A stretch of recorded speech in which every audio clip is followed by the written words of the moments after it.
আসসালামু আলাইকুম প্রিয় ভাই এবং বন্ধুরা আমার। আল্লাহ তাআলা ভালোবাসাকে পবিত্র বলেছেন। ভালোবাসায় কোনো খাত থাকা যাবে না। ভালোবাসা পবিত্র, সেটা পবিত্রভাবেই করতে হবে।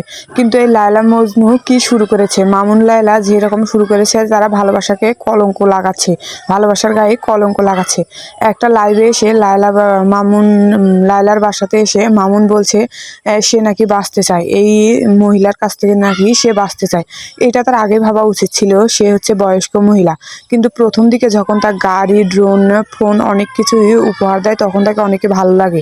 কিন্তু যখন সে এগুলো দিতে পারে না, সে তার কাছাকাছি থাকতে বলে, তাকে বিয়ে করতে বলে, তখন দেখা যায় অনেক ঝামেলা হয়ে যায়। তো তাদের এটা করা ঠিক নয়। প্রথম থেকেই ভাবার উচিত ছিল, সিদ্ধান্ত সঠিকভাবে নেওয়াটাই তাদের উচিত ছিল।